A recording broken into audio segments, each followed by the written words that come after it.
एक व्यक्ति था, घर वालों ने शादी कर दी, बड़ी सुंदर घर में पत्नी आई। अच्छा, एक बात और, आप जीवन में गांठ बांध लीजिए, सुखी रहना है तो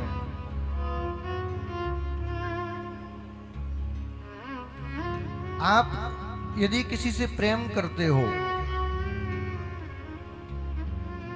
और चाहते हो कि उससे विवाह हो जाए तो विवाह कर लीजिए, और यदि ऐसा ना हो तो जिससे विवाह हो जाए उससे प्रेम कर लीजिए,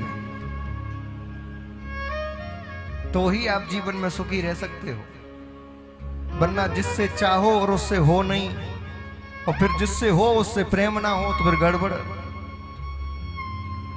तो या तो जिससे प्रेम है उससे विवाह कर लो, या फिर जिससे विवाह हो रहा है उसी से प्रेम कर लो, तो जीवन आनंददायक तरीके से गुजरेगा। हाँ। लेकिन उल्टा करते हैं महाराज, जिससे चाहते हैं उससे होता नहीं, और जिससे होता है उससे कर नहीं पाते, तो पूरी जिंदगी कलह मचा रहता है। इसलिए समझदारी इसी में है, जिससे हो जाए उसी से कर लो। तुझ में रब दिखता है यारा, मैं क्या करूं, रोज कह दिया करो सुबह। तो हाँ, शादीशुदा लोग तो महाराज इस बात को गांठ बांध लो, जिनकी होने वाली है वो तो लिस्ट में लिख लो। हाँ,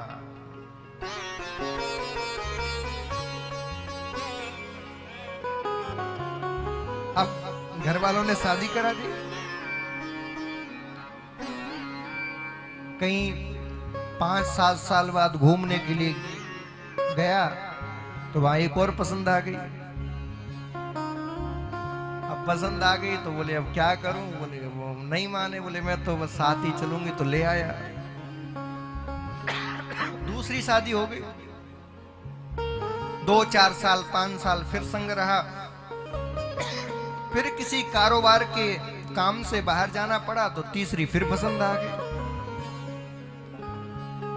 अब तो उससे भी विवाह कर लिया, 8-10 साल उसके भी साथ रहा, फिर कहीं घूमने के लिए गया, फिर चौथी पसंद आ गई। जहां जाए वहीं पसंद आ जाए हमारा। अब तो 4-4 पत्नी हो गई इसके, बढ़िया जीवन यापन हुआ। लेकिन जब वृद्धावस्था आई, बंधुओं याद रखना, जीवन की सच्चाई बता रहा हूं आपको, गृहस्थ आश्रम में पति पत्नी का असली प्रेम यदि आपको देखना है तो असली प्रेम 2 ही बार देखने को मिलता है, केवल 2 बार। कब? बोले एक शादी के तुरंत बाद 1 महीने तक, शादी के तुरंत बाद 1 महीने तक, बस उसके बाद तो फिर धीरे धीरे खत्म हो जाता है। और फिर दूसरी बार वो प्रेम उदय होता है कब? बोले वृद्धाश्रम में। जब बुढ़ापे में व्यक्ति जाता है, बच्चे बड़े होके अपनी अपनी गृहस्थी में मग्न हो जाते हैं, तब फिर वो बुढ़ा बुढ़ी एक दूसरे के सहारे बनते हैं, तब प्रेम प्रकट होता है। बाकी जिंदगी तो लड़ने में ही चली जाती है हमारा। हाँ। अच्छा, गजब की बात है, दुनिया में जितनी लड़ाई हो रही है उनके पीछे कोई ना कोई कारण है, लेकिन पति पत्नी ऐसे हैं जो बिना कारण के दुनिया में लड़े चले जा रहे हैं, बिना कारण के, कोई कारण नहीं, लड़े चले जा रहे हैं। जब बुढ़ापा आया तो उसने सोचा मैं जरा देखूं तो सही कि कौन मेरे साथ देगी बुढ़ापे में। तो जिस चौथी पत्नी के संग रहता था उससे कहा, सुन अब मेरी मृत्यु नजदीक आने वाली है, तू मुझे बता क्या तू मेरा मृत्यु में साथ देगी? तो पत्नी बोली, बावरे हो गए हो, बुद्धि खराब हो गई है बुढ़ापे में, मैं साथ वाथ देने वाली नहीं हूं। और सुनो जरा गेट खोल के देखो, मुझे चाहने वालों की तो लाइन लगी है। मैं तो यही दुआ कर रही हूं कि कब तुम जाओ। तुमसे ब्याह थोड़ी किया तो तुम में है ही क्या शकल देखी आईने में, मैंने तो तुम्हारी संपत्ति से विवाह किया था। चौथे नंबर की पत्नी जिसके लिए 3 पत्नियों को छोड़ा, 2 टूक मना कर दिया। दूसरा दिन हुआ, अपने तीसरे नंबर वाली पत्नी के पास गया और कहा, देवी मैंने आपके संग अच्छा तो नहीं किया, लेकिन मैं मरने वाला हूं, मुझे बताओ क्या तुम मेरा मृत्यु में साथ दोगी? उसने कहा, आप मुझसे विवाह करके लाए थे, मैं आपका साथ तो दूंगी, लेकिन घर की दहलीज तक। आप सोचो कि आपके संग सती हो जाऊं, वो नहीं होने वाली। घर की दहलीज तक, घर से आगे नहीं जाऊंगा। उदास हो गया। अब चौथे दिन दूसरे नंबर की पत्नी के पास पहुंचा और कहा, देवी मैं मरने वाला हूं, क्या तू मेरा मृत्यु में साथ देगी? तो कहा, पतिदेव मैं साथ तो दूंगी, लेकिन केवल शमशान घाट तक। शमशान घाट से आगे मैं नहीं जाऊंगा। अब तो दुखी हो गया। अब किस मुंह से जाता पहली पत्नी के पास? फिर भी गया। आंखों में आंसू भर आए, हाथ जोड़ लिए, मैंने तेरे संग बहुत बुरा किया है, अच्छा नहीं किया, लेकिन सुन, है तो तू मेरी पत्नी, मैं मरने वाला हूं, सच सच बता, क्या तू मेरा मृत्यु में साथ देगी? और जैसे इतना कहा, पहले तो पत्नी ने अपने पल्लू से उसके आंसू पहुंचे और आंसू पहुंच के कहा, बोले पतिदेव देखिए मेरे हाथों में आज भी मैं आपके नाम की चूड़ी पहनती हूँ, मेरे मांग में सिंदूर देखिए, आज भी आपके नाम का सिंदूर भरती हूँ, मेरे गले में मंगलसूत्र देखिए, मैं आज भी आपके नाम का मंगलसूत्र पहनती हूँ। आपने मुझे छोड़ा था, मैंने आज तक आपको नहीं छोड़ा। आप एक जन्म की बात करते हो, मैं आपका 7 जन्म तक साथ देने के लिए तैयार हूं। क्या कहा? बोले आप एक जन्म की बात करते हो, मैं जन्म जन्म तक तुम्हारा साथ देने के लिए तैयार हूं। जन्म जन्म का साथ है हमारा तुम्हारा। कितना अच्छा लगा ना कथा सुन के। इस कथा से क्या शिक्षा मिली? क्या शिक्षा मिली बताओ जरा।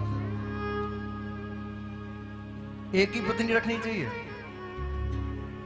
हाँ यही शिक्षा है। हमारी तो इच्छा थी कम से कम 10-20 तो होनी चाहिए। एक गुस्सा हो जाए दूसरे के वहां चले जाओ, दूसरी हो जाए तीसरे के वहां। एक ही रखनी चाहिए ना, यही शिक्षा मिली। तो भैया इस कथा का सार ये था ही नहीं, इस कथा का ये सार था ही नहीं कि एक पत्नी रखनी चाहिए कि 4। इसीलिए तो मैंने कहा ये जितनी कथाएं ना सांकेतिक भाषा में हैं। अब मैं इसी कथा को किसी किताब में लिख दूं और मेरे मरने के बाद कोई इस कथा को पढ़े तो वो क्या इसका उत्तर निकालेगा? बोले महाराज जी ने यही कहा था कि एक पत्नी रखो, जिससे ब्याह हो वो उसी का साथ दो, यही सच्चाई है, यही उत्तर निकालेगा ना। लेकिन इस कथा का सार तत्व तो कुछ और है। सांकेतिक भाषा है ये। कथाएं क्यों सुनाई जाती हैं? कथाएं इसलिए सुनाई जाती हैं कि इस कथाओं से तुम्हें वो तत्व याद रहे, इसीलिए कथाएं सुनाई जाती हैं, उस तत्व को याद रखने के लिए।